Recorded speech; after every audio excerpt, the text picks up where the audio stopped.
Live. We are recording, and hello, everyone. In fact, we Recording stopped. Live on TikTok for the first time this time too. So we have TikTokers joining us here, who we don't see. So welcome back. Yeah. Daniel, it says the recording stopped. Yeah, that's okay. We're streaming it a different way. That's why. So welcome back, everyone, for the fourth session of what we're calling the story of us, the ongoing story of the Jewish people. Just as a reminder of what it is that we're doing, because it's suddenly become almost political, what we're doing, which is so interesting. But we are going back to the very earliest people who would have imagined themselves as us, right? Which is to say, we're not going back to the first Jews as Abraham and Sarah, but we're going back and asking ourselves, who were the first people who told themselves stories about Abraham and Sarah, who told themselves stories of the Exodus from Egypt? Who were the first people to recognizably tell themselves a story that feels like the one that we tell ourselves? Make sense? Yeah? We're on the same page? I know that's sort of what we've been going over every time, but still, I think it's good to set the pace. So we have talked about the first folks who thought of themselves as Jews living in what we now call the West Bank, the mountains of the West Bank, who told themselves the Abraham and Sarah stories. We talked about, the Exodus from Egypt stories and the Moses stories living in the West Bank. We talked about them as settled folks, people living in settled agricultural communities with land ownership, with cities or small cities and central towns, and a middle class that was tiny but began to develop, as contrasted with those folks living in the south of Israel, also at the same time, also around 1250 BCE or so. And these folks living in the south of Israel, of course, had a different main god rather than El Elyon, the god of high places that those in the north with their Moses stories did. The folks in the south instead had the god of Yud He Vav He.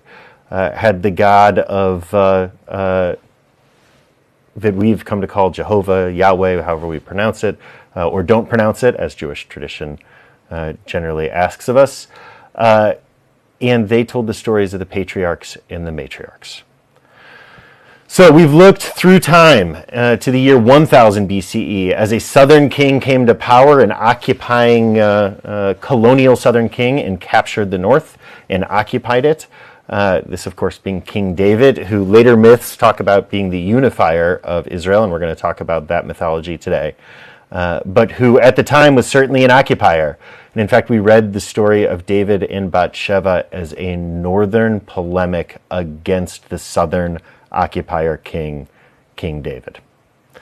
So then last week, we looked at the idea of story and how they are always retold in the image of the storyteller, that in every moment we are always retelling it in our own image, whether we're telling stories about our grandparents, whether we are talking Midrash, or whether we are talking the biblical narratives. So in fact, we looked at 3 chapters that are the same story told by different writers. We looked at the so-called sister wife tales, and we contrasted the sort of pretty clearly earliest version that we find in Genesis 12 with the much more edited, much more refined, much more cleaned up versions of Genesis 20 and 26. Okay, I think that's everything that we've done. So thoughts, questions, comments, where are people's heads at? Any questions or thoughts around this?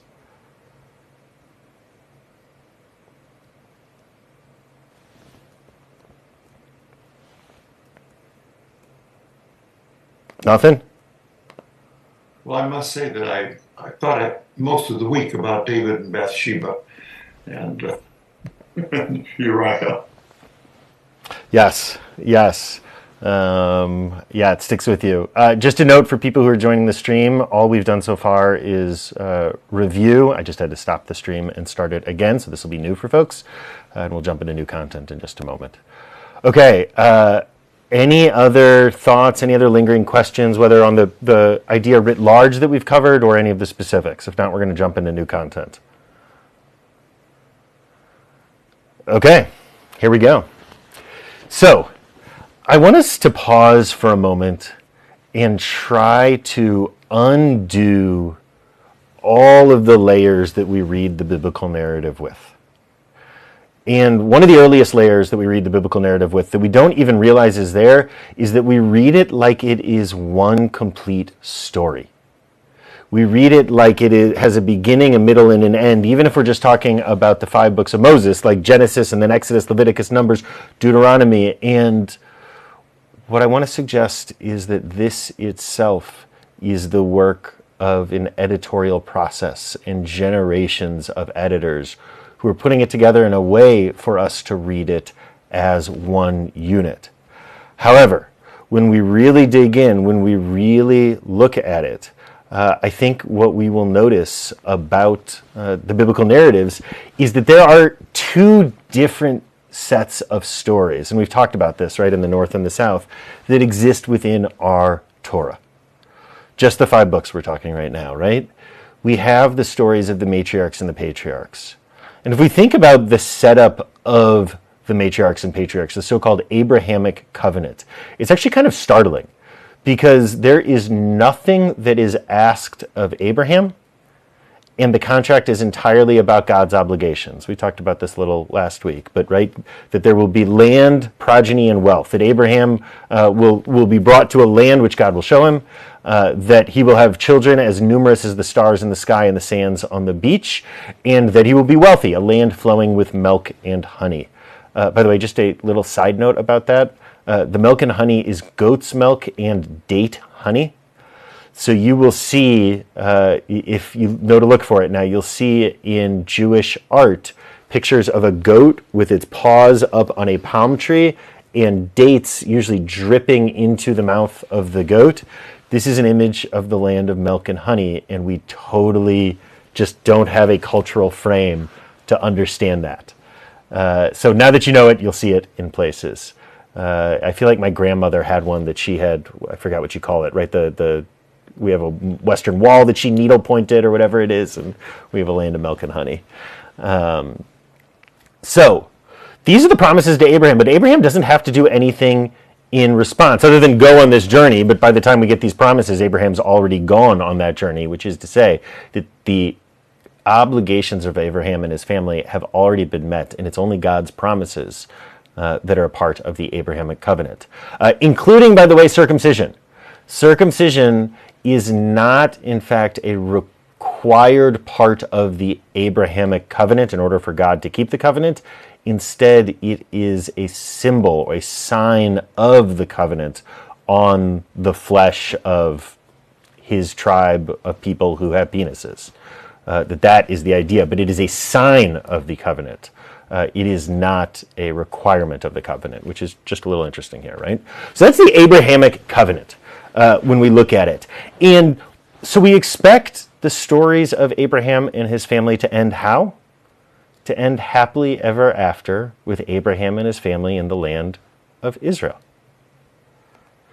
Now, of course, that is not how the story of Abraham and his family ends.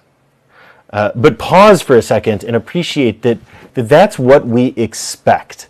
And it's what we should be led to believe is coming if we hadn't ever read this text before. Now, totally separately, we have these Moses stories. We have the stories of a slave rebellion, of a mixed multitude, a mixed ethnic multitude of people living under Egyptian enslavement who come and end up in the north of what we would now call Israel and the West Bank. These stories exist in an entirely separate world. If you don't know anything about them and we just were to hand them to you, you would not imagine anything about Abraham and Sarah and their families and their kids. Okay. The comparison I sometimes make here is, any other Star Trek fans here? I'm a huge Star Trek fan.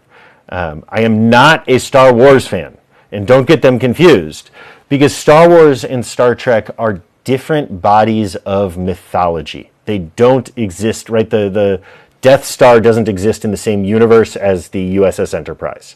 They just, right? Or the NCC, right? They don't exist in the same universe. So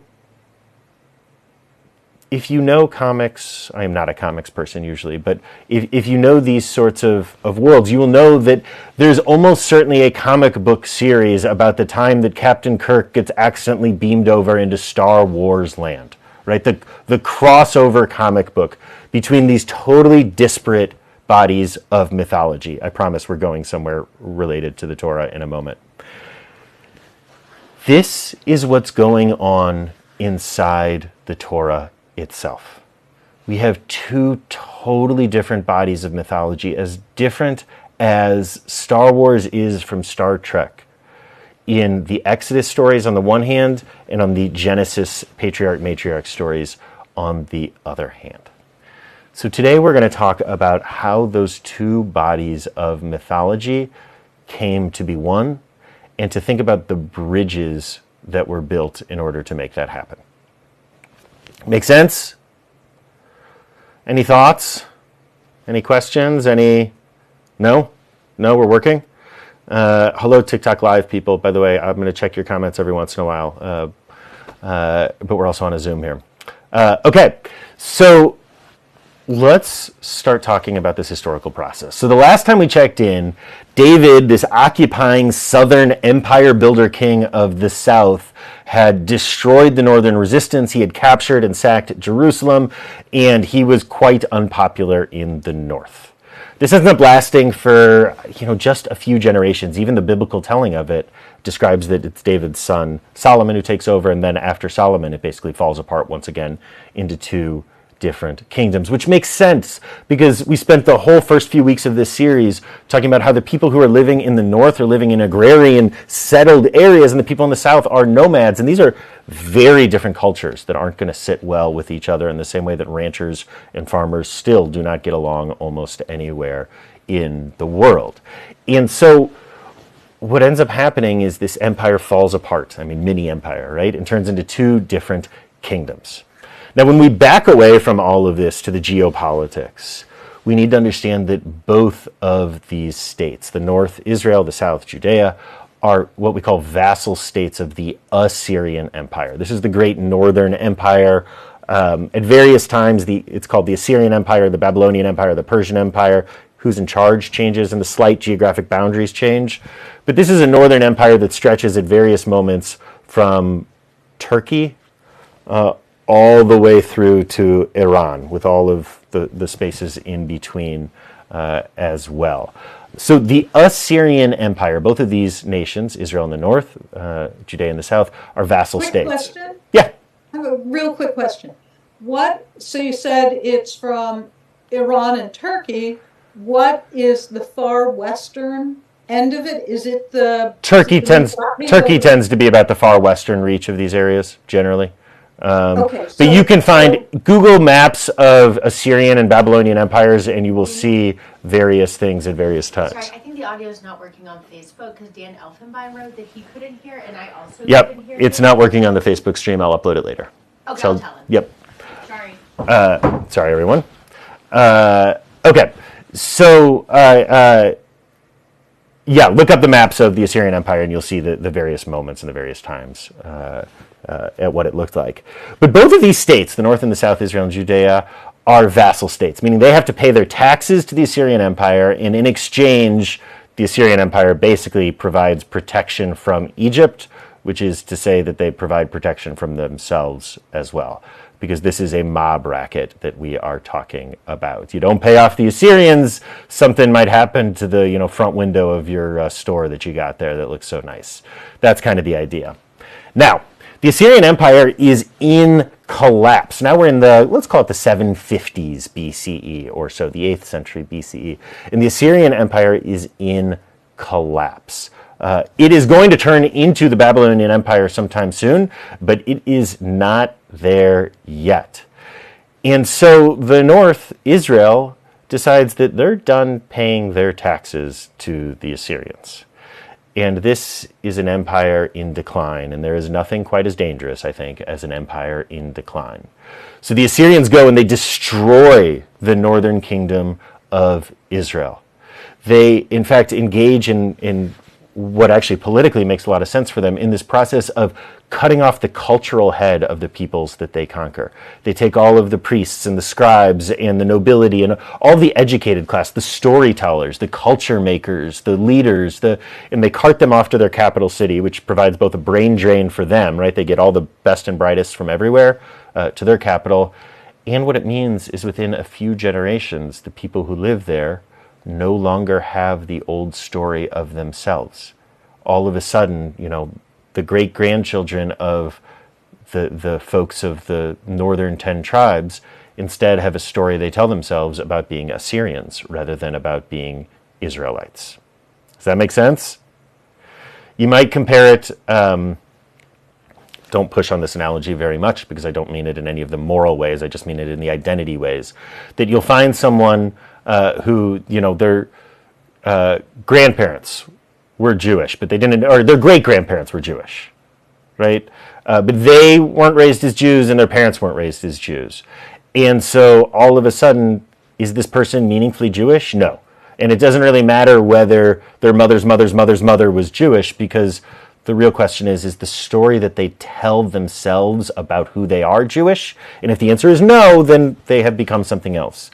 Which is to say that if you want to go looking for the descendants of the lost tribes, don't go into Africa and India and Jamaica. Look around at Syria and Lebanon and Palestine and Jordan and Egypt, and these are the literal descendants of the lost tribes. They've just told themselves a very different story of who they are for now 2,700 years. Right? That's when we're talking about, is 2,800 years ago. Okay, so there's, by the way, your mythology of the lost tribes of Israel right there. But as this process of war, as this war of the Assyrians against Israel is going on, it lasts for decades, basically. It's a slow process. There's a number of the most well-connected folks living in the north in Israel who flee south. They flee south to Judea, away from Israel, and in particular, they congregate into the urban area of the south, Jerusalem. And more these refugees from the north are taken into Jerusalem.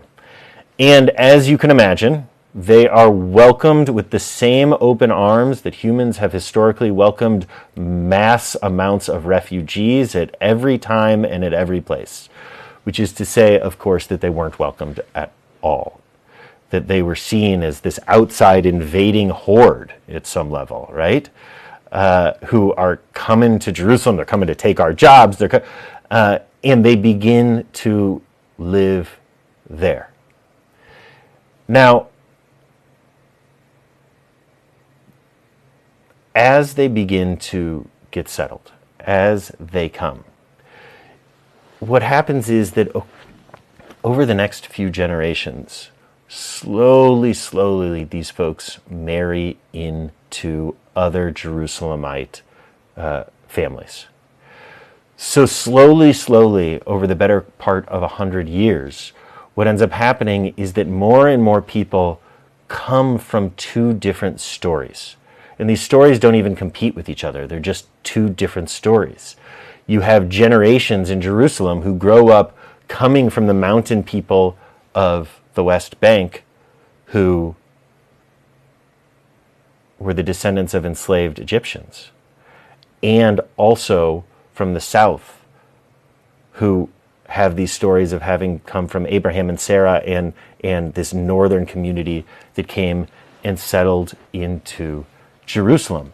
And so we see the merging of these two bodies of mythology literally in the personhood of the individuals primarily living in Jerusalem. Make sense? Okay, so now you've got all of these northerners coming south who are trying to convince the southerners, please, take us in. And the southerners clearly pushing back in the same way that people push back against large amounts of refugees everywhere, unfortunately.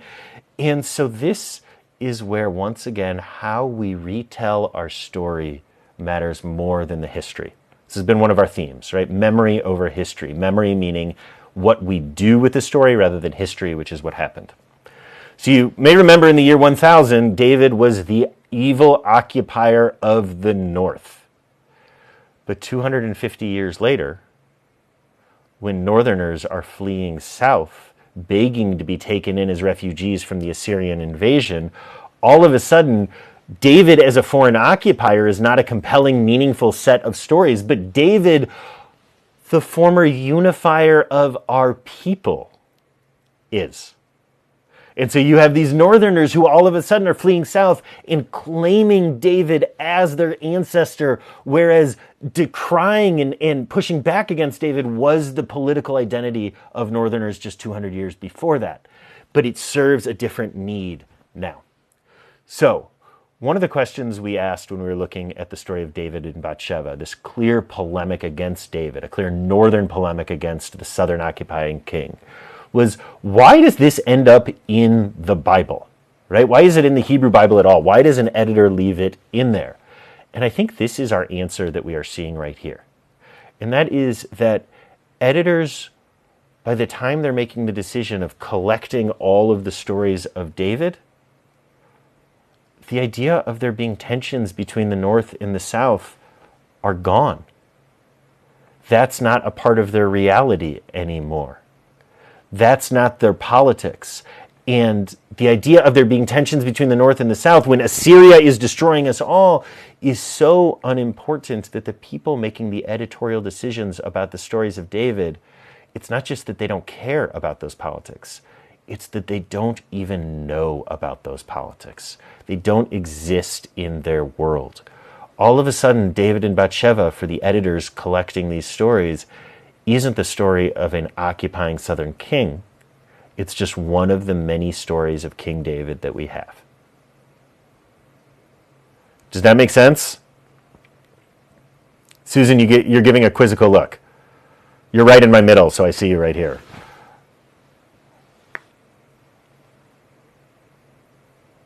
I'm not sure it makes sense that they wouldn't just jettison that story. I mean, yes, it was part of the northern mythology, but why keep it? It doesn't seem to serve a purpose once it's not a function of the animosity towards David. So sometimes the answer, and really this is all conjecture here, right? We can't answer that question because we can't go back in time and speak to the actual people making these decisions. But sometimes what ends up happening, this is probably the same answer as the sister wife story and why it ends up being included, is that some of these stories gain such cultural prominence that everyone already knows them, and so its absence from a collection is itself a problem. And remember that these folks who are putting these stories together that we later come to call the Hebrew Bible are not collecting the Hebrew Bible. They're preserving anthologies of stories. And we're going to talk a little bit more about that process of preserving stories not next week, which is Thanksgiving, but the week after that when we talk about King Josiah, one of the most unknown Jewish leaders who's probably amongst the 10 most important Jews to ever live. So 2 weeks we're telling the story of King Josiah. Yeah? So how does all of this fit with the view of divinely written Torah? I mean, I tend to believe what you're saying, but I can see where someone who thinks that the Torah was inspired and written by God, how they can integrate this perspective on how it all came together. That's a great question. I'm going to answer it sort of obtusely here. I apologize. Which is to say that part of what we are going to do as we move forward in the story of us is look at the process of Jewish groups beginning to think of the Torah as being divinely revealed, because it's pretty clear that the stories themselves to the people that we are talking about back in 750, the stories were sacred stories of their ancestors, but the specific words have no connotation of having been written by God's self. That is a much later cultural addition. influenced first, in probably the largest extent, by Islam. Islam develops the notion of scripture as we know it today, really. You don't have scripture as we imagine it without Islam, which, so now we're talking 1,400 years later than we are right now in our story.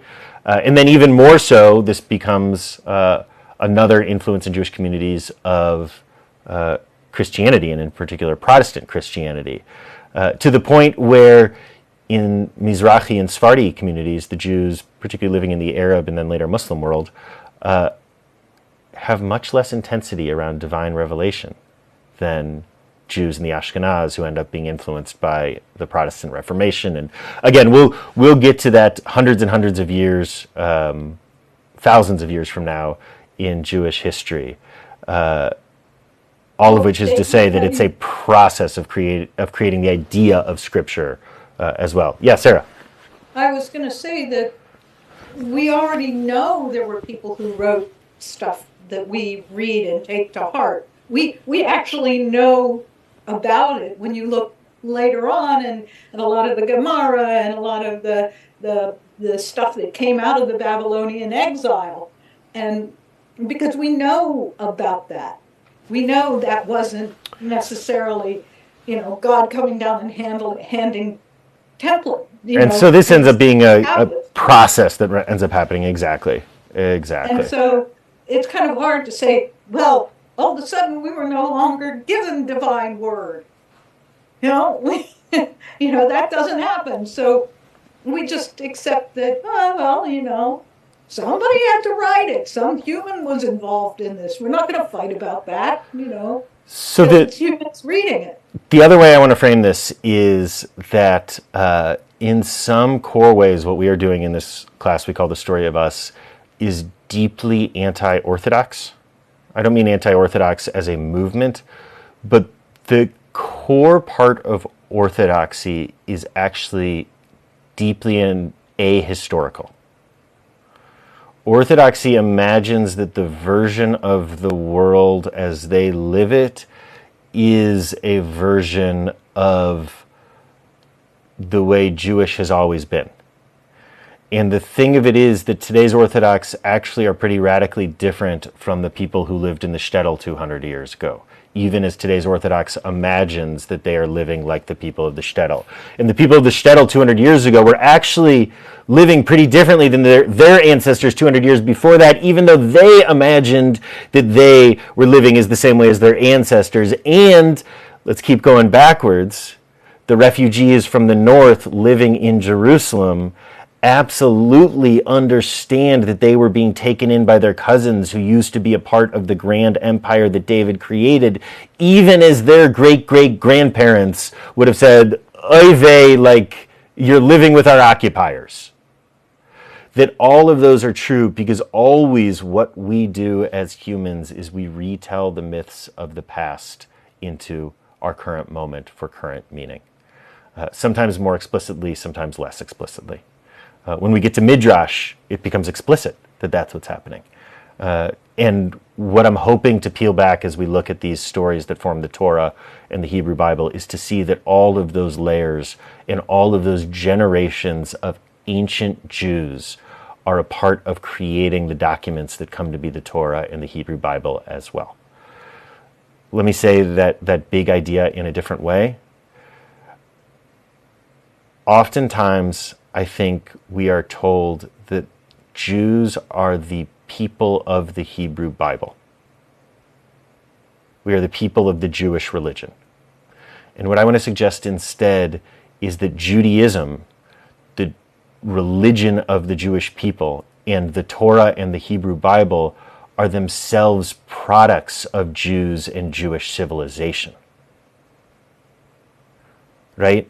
The Bible is a product of Jewish civilization. Jews are not the product of the Bible, even as, of course, it becomes symbiotic and back and forth and so on forth, and you can't escape any of that, nor would we want to, because mythology is wonderful and human. Okay, did that make sense, what I just said? That's sort of a big idea, but I also think it's a core idea to what we are dealing with here. So any other thoughts, any ideas? Any comments? Okay. So, Actually, I have one, David. Please. Daniel, I mean, and that is, that was then, but is that really true now? Because hold on. So is what really true now? Sorry. that Jews are not the product of Torah and the Bible, because now it seems that that's what the emphasis is on. Sure, it becomes symbiotic. Absolutely. But I would still say that Judaism is the product of Jews. So the other thing I would say, and this is so counterintuitive, is that actually this class is also kind of anti-rabbinic. One of the problems of our current moment and at various other historic Jewish moments, but certainly of our current moment, is that to be a rabbi is at some level to be a religious leader and some level to be a Jewish communal leader in the American context, right? But what's happening then is that the storytellers of Jewish identity within Jewish communities are disproportionately rabbis, which means the rabbinic and religious lens for Jewish identity is inappropriately and distortingly overemphasized. Right? Which is to say, if you went back in time, 100 years, Yiddish theater and Yiddish culture, even as it was clearly in relationship to Judaism and Jewish language, in the same way that Leonard Cohen is in relationship, would not have centered the faith in Judaism in the same way that contemporary Jewish identity does. So it's clearly symbiotic, it's back and forth, it's feeding each other, it's right, and in particular, as we get to the Babylonian exile in 3 or 4 weeks, we will see the ways in which we remake ourselves into the people who tell ourselves the biblical narrative. But even there, that's what I would say, is we are the people who tell ourselves this story of who we are, rather than being the mythological creatures of the Bible. We might be getting too meta here for the moment, I'm not sure. Okay, any other thoughts there before we keep going? Okay, so now let's think about the bridge between these two bodies of mythology. So we've talked about a little bit J, E, P, and D, right? These theories of how the Bible was written, what we call documentary hypothesis writ large. But to back away from that, we've presented it as really these two big sets of stories: the Genesis narrative, Matriarch, Patriarch narratives, and the Exodus narratives, the Egypt and leaving Egypt and receiving the Torah narratives. So when you think about them as not being destined to meet, and if you go back to our idea of the comic book series of Star Trek and Star Wars combining, what is that equivalent in the Torah? It's the story of Joseph. So if you think about Joseph for a moment, Joseph is actually the longest unbroken piece of literature in the Torah, in the 5 books of Moses. It is a discrete story with beginning, middle, and end. It goes from chapter, I had this up and I accidentally closed my window. When does Joseph start? Is it 39, 38, somewhere in there, 35? I think 35 through 50, if I'm remembering. It's something like that. It's a huge chunk of the book of Genesis. Abraham, with all of the various collections, all the different sister wife tales, and all the different, is like nothing. It's just a handful of chapters that we get. Joseph is basically as long as all of the matriarchs and all of the patriarchs combined that came before Joseph. So first, I just want us to see that, because again, we get so used to reading the Torah as one piece of literature that just goes in a flow, that we miss that this is a very different genre, and it's a very different piece of literature that we stumble into when we get into the Joseph stories. Does that make sense, that setup that I just, yeah? Any confusion on that? I want to make sure we're on that page. Okay, so what is the story of Joseph when you really look at it? It's the story of a whole bunch of brothers who don't get along, who in fact are constantly taking advantage of the ones that feel like they're the luckiest or the best. Or again, imagine for a moment that this is an allegory for each of the tribes, because it clearly is, right? Each of the brothers of Joseph are the names of the tribes. And think about a world where you are from a particular tribe that's now being integrated into this environment in Jerusalem, with all of these different tribes trying to create one core narrative, right? And you hear this Joseph story, but when you hear Judah, you're like, that's my guy. And when you hear Dan, you're like, that's my guy. And Naphtali, you're like, that's my, right? That's your tribe. And the way that the tribes are always arguing with each other, as well as the brothers are always arguing with each other, right? And Joseph then is two things. First of all, it is the story of how we ended up in Egypt. But it's also the story of how individuals in a family became a people. Because we miss what a transformation it is. Abraham and Isaac and Jacob's story, Sarah, Rebecca, Rachel, and Leah, Bilhah, Zilpah, their story ends as a family. Maybe even as a fledgling tribe by that time because of their size, but as a family. We're not a family in Egypt. We're a nation. And so Joseph is the bridge between these two pieces. You're living as a refugee or the child or grandchildren of northern refugees in Jerusalem, unsure of your place. Joseph explains how even though we all come from different places, we're actually cousins. Literally, we're actually families. That all of these disparate political units of these various tribes who, last we heard in the year 1000 were only together because of an evil occupation, that actually we all come from literally the same family. The story of Joseph is the mythology that makes the merging of Exodus and Genesis possible. Which is to say it's the cultural remnant of our people from this moment of integration of northern refugees into the south, right? Germany has taken in a record huge number of Syrian refugees. How is the story that Germany tells itself going to be different in 100 years from now as it integrates the stories of those refugees, right? How is the American story that we tell ourselves about who we are going to be different as we integrate the enormous number of Latino immigrants who have come in the last generation, right?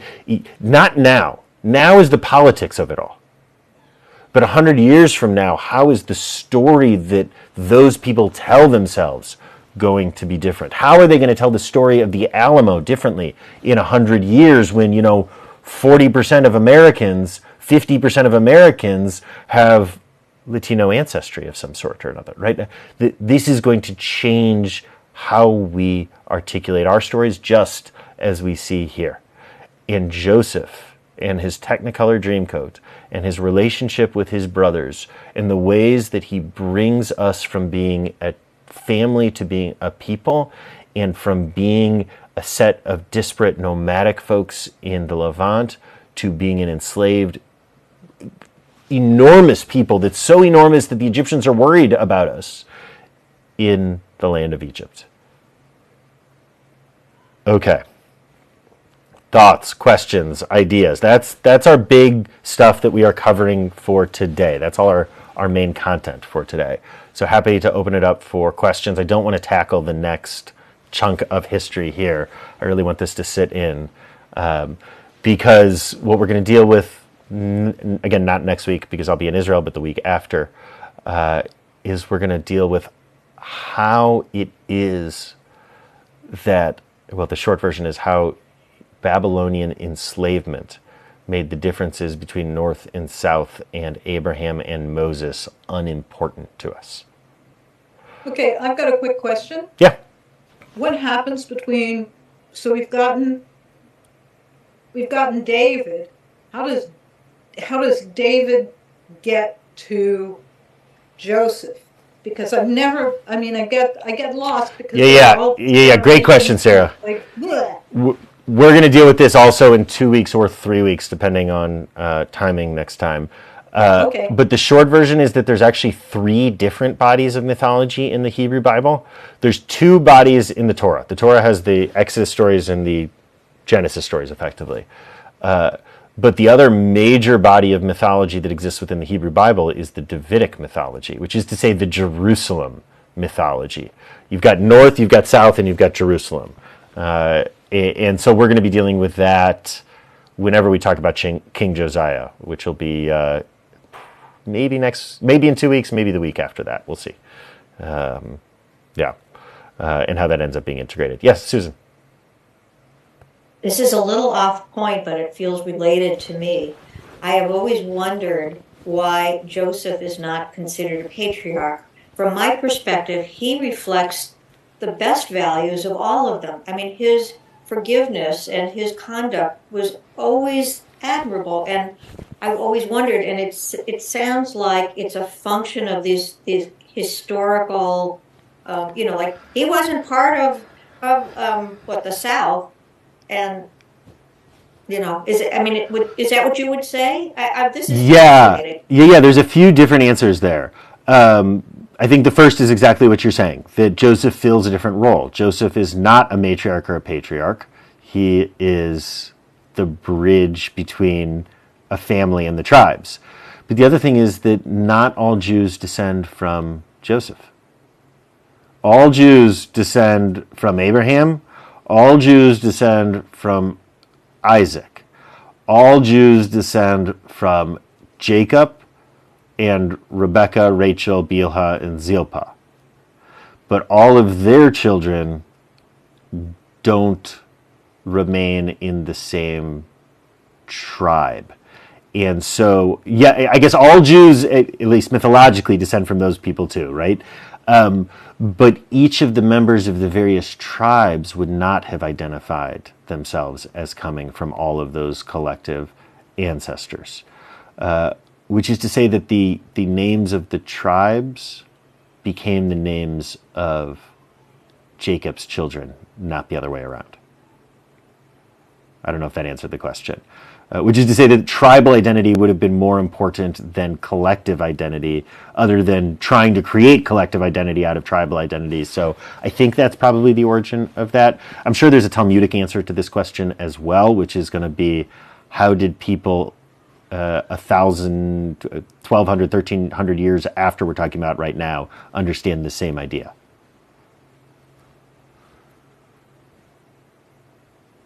Carol. Hi. My question is totally from a whole different standpoint. Go for it. I am a first generation American. I teach a writing workshop and then a lot of journaling classes. And one of my personal goals is to tell my family's story because, as my cousins will laugh, I am now the family matriarch. And just hearing what you're saying, how I've told them it's important to tell me what your memories are. What do you remember? And it's been interesting over the 3 generations, how everyone remembers something different. And some of them are their actual memories, some of them are the stories that their parents told them. So it's kind of like a truly an oy vey experience. Yes, exactly. But listening to what you're saying is, and I believe of the importance of these stories, I just don't know how they fit historically with the facts. So I know that they're the stories. I'd say they fit as historically accurately as the version that 2 generations past are going to tell of the family lore that you told today, which is itself quite different than what actually happened 4 generations or whatever, right? Because every time you're telling that story, what's happening is now that actually the people listening in your family aren't hearing your family stories. They're hearing your version of your family's stories. And then when they tell them on, they're telling their version of your version of, and that's always the nature of story. And, look, I think the other goal that we have in what we are doing in Story of Us is for us to take our ancestors seriously as human beings who had the same level of complexity that we have, which we tend not to do. We wipe that away, right? It's the way we condescendingly speak to old people sometimes, but it's writ large over thousands of years that's happening here.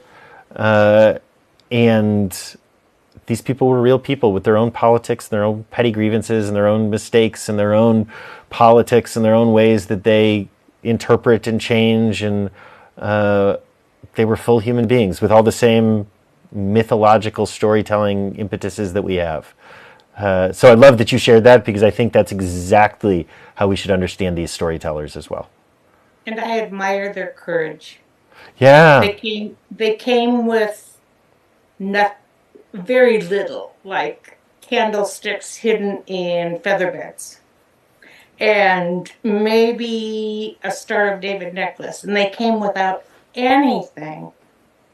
And 2 generations later, the education level of their kids and their grandchildren and their great-grandchildren are absolutely amazing. But to me, it's that courage to do that. And so it's like that's, I guess, the story I want to tell. No, right? That's again a perfect example, because what you just shared was mythology. Not that it's not true, not that it's not real, not that it's not, but it's mythology, because you were telling that story and it was so clear.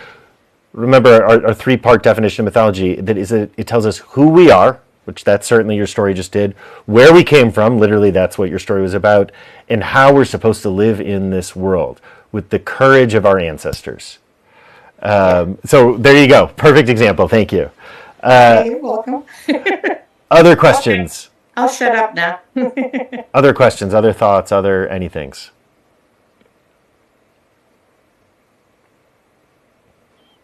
Okay. Rabbi Oh yeah, Daniel, Jason, please. Can you just recapitulate those three purposes of mythology? Again, Yeah. 3 purposes of mythology. It's a story that tells us who we are, where we came from, and how we are supposed to live in this world.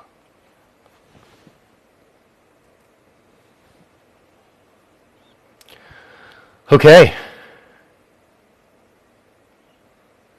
Oh, there's notes in the chat. Let's look here quickly.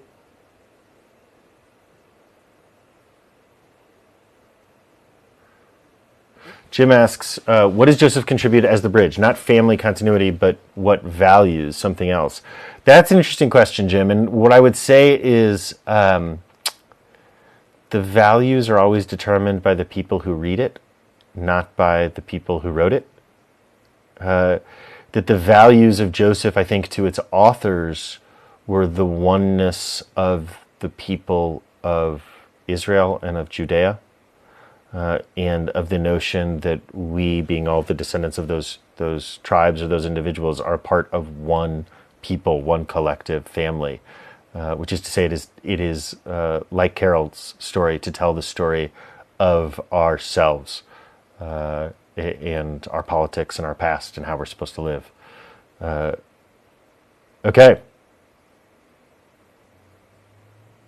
See everyone in a couple weeks. Again, no class next week. I'll be back the week after. Oh, but tomorrow, for anyone interested, tomorrow at 5 o'clock on Zoom, we are doing a makeup session for the Israel conversation that did not work on Zoom last week. It's going to cover all the content that we did in person. So if you came in person, don't worry about it. But if you're interested, 5 o'clock tomorrow on Zoom. The link should be in the reminder email that I sent today. So you should all have that as well, or you can find it on CRC's website. Yeah, Rudy. I'm very thankful for everybody here. Me too. Happy Thanksgiving. Thank you. Have a safe trip. Yeah, safe travels. Yeah. Happy Thanksgiving, everyone. Sei gesund, and happy happy Thanksgiving, eat well, enjoy, don't fight too much, have a good time. Amen.